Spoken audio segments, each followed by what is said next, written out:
곧 있으면 이태원 참사 추모 행사가 있잖아요. 근데 대통령실 말로 윤석열 대통령이 거기 참석하는 건 적절치 않다. 왜냐면 정치적이다. 정치적인 행사다. 뭐 이런 취지의 얘기를 했단 말이죠. 근데 윤석열 대통령이 그러면 마음을 바꿔서 그 행사에 참석해서 뭐 추모 행사를 진행한다면 좀 효과가 있을까요? 그 옛날에 제가 이제 그 영화 중에 본 것 중에 이것도 미국 영화 이제 가끔가다 넷플릭스 요즘 옛날 영화 보잖아요. 그러면 거기에 해리슨 포드가 이제 비행기 미국 대통령인데 그 비행기 타고 가다가 납치를 당하는 게 있어요.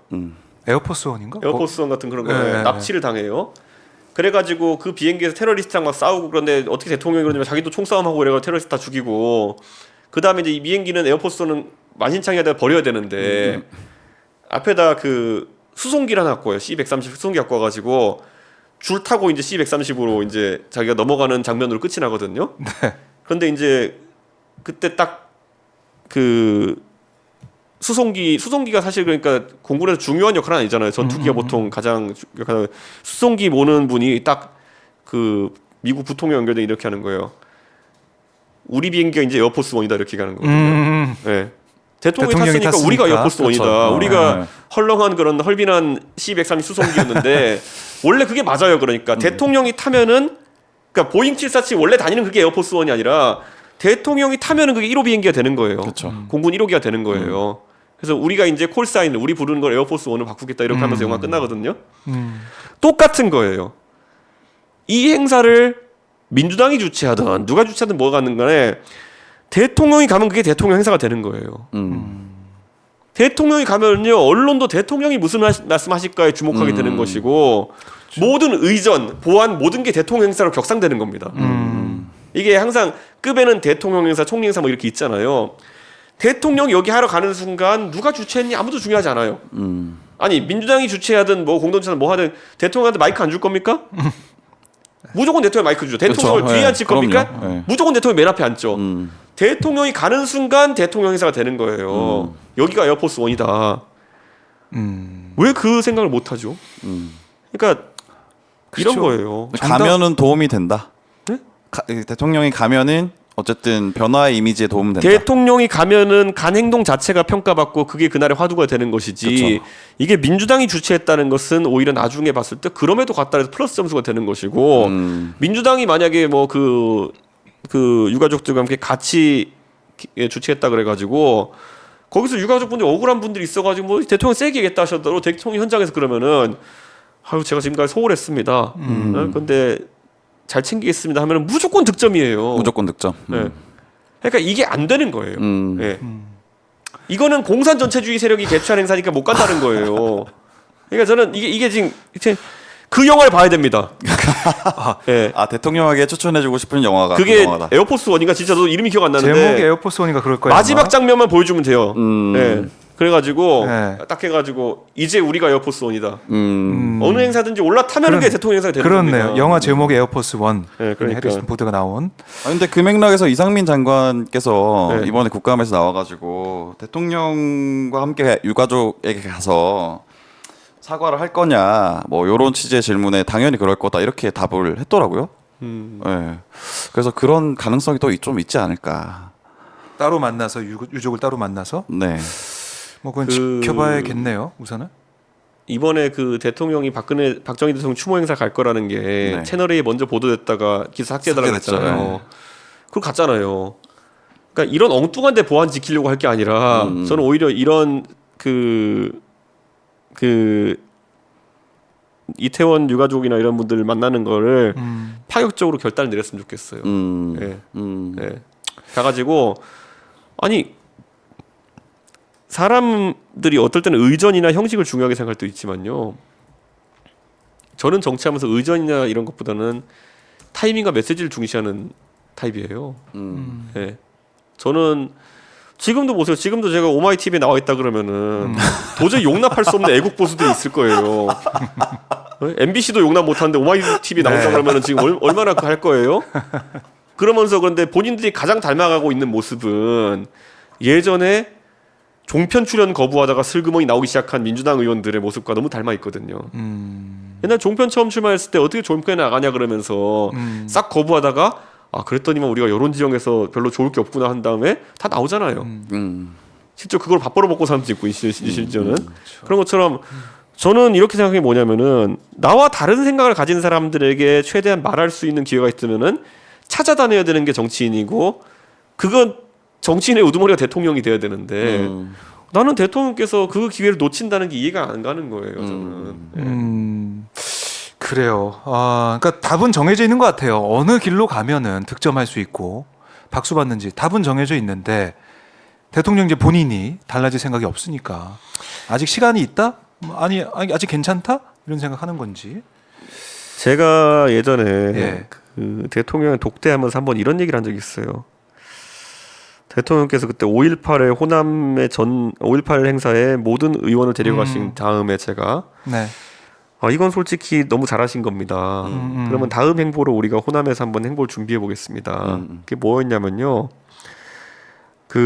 제가 예전에 전라도에 있을 때 어떤 방송 프로그램에 참여하게 됐는데 그게 뭐였냐면은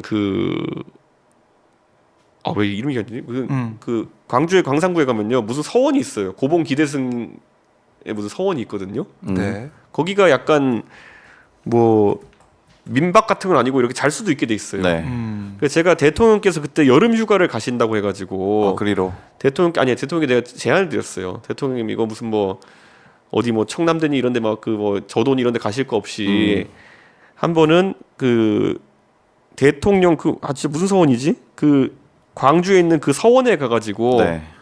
거기서 3박 4일 동안 숙식하시면서 전라도에 있는 모든 사회단체 리더와 기업인과 이런 분들과 거기서 3일 내내 소통하시고 간담회를 모습 한번 보여주자. 저도 가서 옆에 앉아가지고 그러면은 다 얘기 듣고 당에서 일 처리하겠습니다. 그랬어요. 월봉소원. 월봉소원. 근데 그게 그래가지고 이런 파격적인 행보를 통해 가지고 우리가 윤석열 스타일의 새로운 서진 정책을 만들어낼 수 있습니다. 했는데 진짜 괜찮은 기획이거든요. 내가 생각해도 괜찮아 보이네요. 예. 안 하시더라고. 안 하시더라고. 그러니까 이준석이 얘기해서 안 했겠죠. 아니 근데 나는 그때 내가 얘기했다는 거 지금 여기 처음 밝힌 거야. 나 살면서 지금. 그런데 이제 물건 학생이 넘기는 건데. 근데 그런 거 자체가 지금 대통령이 멋있어 보일 수 있는 지점이 있거든요. 예. 그러니까 안동에 도산서원이 있으면은 거기 광주 가면 월봉소원이 있는 거예요. 그래가지고 옛날에 그러면 우리가 상징적으로 할 수 있는 그런 게 있잖아요. 옛날에 보면은 뭐 기대승과 이황이던가 그 둘이 서신을 주고받으면서 논쟁하고 이랬던 거. 그게 사실 영남사림과 호남에 있는 그 선비간의 서신으로 서로 논쟁하는 그건 한국판 철학자 논쟁이거든요. 뭐 그런 걸 따지면서 그런 행사 다음번에 그럼 그 다음에는 안동에 가가지고 도산서원에 가서 똑같이 할 수도 있는 거고. 나는 대통령 멋있어 보일 수 있는 여러 가지 아이디어가 아니 있는데 다 갖다 줘도 안 하고 하더니만 지금 와가지고 무슨 뭐 네. 아유 진짜 윤 대통령 뭐 선글라스 끼고 다니던데 요즘 네? 멋있게 보이려고 선글라스 끼고 다니고 국군연합 행사 거기 도심 퍼레이드도 하고 같이 걷고 장병들하고 막 이런 것도 하던데 이런 건 어떻게 보셨어요? 이런 그러니까 사람이 어울리는 복장 있잖아요. 예. 근데 우리가 선글라스 하면 기억나는 게 5.16 쿠데타 할 때 박정희 대통령의 예. 그 모습 그리고 그 유명한 사진이 있어요. 김종필 총리께서 바둑을 두시는 장면이 선글라스에 비치는 사진이 있어요. 그게 제가 본 선글라스 사진 중에 제일 멋있는 사진들이에요. 네. 그러면 저는 예를 들어 그런 거에 모티브를 약간 따가지고 하려고 했다면은 그런 어떤 사진들과 비슷한 지점이 좀 있어야 되는 거거든요. 그러니까 박정희 대통령 사진에서는 뭐 군인으로서의 약간의 어떤 절도 같은 게 느껴지는 게 있었고요. 김종필 총리 같은 경우에는 전략가의 면모라든지 바둑판이 여기 비치는 사진 이건 되게 멋있어요. 한번 보면은. 근데 그런 게 있는데 이거군요. 예. 그런 사진이 이제 되게 멋있는 사진인데 그런 게 아니라 그냥 가가지고 네. 이건 내가 문제 될까봐 표현을 못 하겠다. 그래. 그냥 저런 대통령 찍은 사진 같은 경우는요. 네. 그거 문제가 될 발언 하셔도 됩니다. 알겠습니다. 약간 남미나 아랍에 가면 지도자들 저런 사진 되게 많이 찍는 경우가 있어요. 여기 보면은. 근데 그런 컨셉이 아니라 저는 오히려 대통령께서 좀 고뇌에 찬 모습, 아까 김종필 총리 사진 같은 거를 그런 걸 앞으로 좀 많이 연출했으면 좋겠다. 많이 연출해낸다면은. 예. 그래요. 오늘 뭐 윤석열 대통령이 어떻게 변해야 되느냐, 네. 또 혁신에는 잘 될 것인가. 어떤 혁신을 해야 되느냐 이렇게 쭉 저희가 들어봤는데 네. 재밌게 말씀 듣다 보니까 1시간이 또 넘어갔어요. 오늘도 넘어갔는데. 자, 여기까지 들으셨으면은 다들 여의도 재건축조합 구독하시면은 예. 여의도 재건축조합 조합장의 출연으로 또 그 많이도 오마이뉴스는 제가 뭐 가끔가다 오지만 여의도 재건축조합 보시면 매일 이런 거 들으실 수 있습니다. 아 유튜버 다 됐어 진짜. 어우, 거의 뭐 조합장으로 앞으로는 계속 소개해 드릴 것 제가 같아요. 이 영역에서 꼭 제가 네. 그 어르신 유튜브를 제치고 예, 보수 채널로서 탑을 먹겠습니다. 자 그래요. 유튜브는 또 탑이 되고 네. 그러면 또 개인적으로 궁금한 게 네. 그러면 아까 유튜브랑 대구 말씀했잖아요. 네. TK 예. 대구 정말 나가는 거예요? 대구로 총선? 나가고 말고는 지금 별 그 나중에 선택하는 문제고요. 결국에는 대구에 있어서 지금 이런 거예요. 우리가 사실 호남에 대해서 공략한다고 하면 매번 가서 5.18 얘기만 하지 말고 네. 이제는 그러면 미래 얘기를 하자라고 해가지고 저희가 복합쇼핑몰 얘기하고 한 거잖아요. 대구도 이런 게 있어요. 대구도 지금 메시지를 좀 다른 메시지를 정치에 투영시킬 필요가 있다. 예. 대구는 이제 좀 열받아야 돼요. 뭐냐면은 네. 대구는 이제 보면은 뭐 필요할 때마다 정치적 인물이 서문시장에 기바 들어오는 건 약간 이렇게 됐어요. 예. 근데 그걸 넘어서야 된다. 예. 그러면 대구의 정치에 있어서도 젊은 사람들이 목소리 낼 공간이라든지 이런 것들이 필요할 수 있다. 대구의 국회의원들이나 시장들은 대부분 대구에서 고등학교를 나오고 서울에서 대구에서 고등학교 나오고 서울에 좋은 대학교에 갔다가 인생 다 살고 60대서 아니면 50대 돼가지고 다시 대구에 국회의원으로 내려오신 분들이 대부분 주력이거든요. 네. 근데 대구에 정반대되는 정치적 성향을 가진 도시라고 생각되는 광주만 해도 그렇지가 않아요. 예, 이제 되게 특이한 게 대구에 뭐 두 분 다 저랑 친하지만은 홍준표 시장이나 권영진 시장 같은 분들은 대구에서 고등학교 나오시고 서울에 고려대학교라는 좋은 대학교 나오시고 서울에서 국회의원 하시고 활동하시다가 대구로 돌아가신 케이스잖아요. 네. 그럼 당장 그게 최근에 두 분의 시장이었어요. 근데 광주는 좀 달라요. 예. 강기정, 윤장현 이런 분들, 네. 이용섭 의원까지 이런 분들까지 지역에서, 예. 다 지역에서 다 성장해 그렇죠. 대학까지 나오시고 활동하고 정치도 지역에 시작하신 분들이 되게 많거든요. 네. 그게 뭐냐면요, 두 도시가 정치에 대한 관점이 좀 다른 것 같아요. 예. 근데 저는 대구가 제가 가서 이걸 제 좋다 어느 한쪽이 좋다 나쁘다 떠올리는 게 아니라요, 좀 다르게 발달했는데 이 의미가 무엇인지 대구도 조금씩 파악해갈 필요가 있지 않을까. 광주도 물론 이것을 파악해야 되고요. 광주는 광주 나름대로 그것 때문에 생기는 문제가 있기 때문에 저는 이런 것들이 왜 완전 다르게 나타나느냐. 한쪽은 보수의 성지, 한쪽은 진보의 성지라고 얘기하는데 이런 것들을 봐야 될 필요가 있을 것 같아요. 그래서 계속 이제 대구는 계속 가셔서 네. 사람들 만나고 파악도 해보고 네. 총선 어떻게 할지 생각도 좀 해보고. 저는 가서 그냥 대구에서 그냥 네. 방송 나가면 계속 이제 네. 저 어르신들 보기다 저 새끼 이러면은 얘기만 하고 나옵니다. 저는 그래 가지고 네? 이번에도 그 네. 대구 가가지고 아유. 당신들이 유승민 그렇게 바보 만들어서 좋으시던가요? 뭐 이런 얘기 하고 왔어요. 그냥 보면은 가가지고 그렇게 유승민 배신자라고 얘기하고 이렇게 해가지고 요즘 그래서 행복하세요? 그런 거 이런 거 그냥. 알겠습니다. 대구 활동도 저희가 계속 지켜보도록 하고요. 네. 자, 오늘도 이준석 대표와 좀 얘기를 길게 좀 나눠봤는데요. 네. 여러분들 잘 보셨는지 모르겠습니다. 네.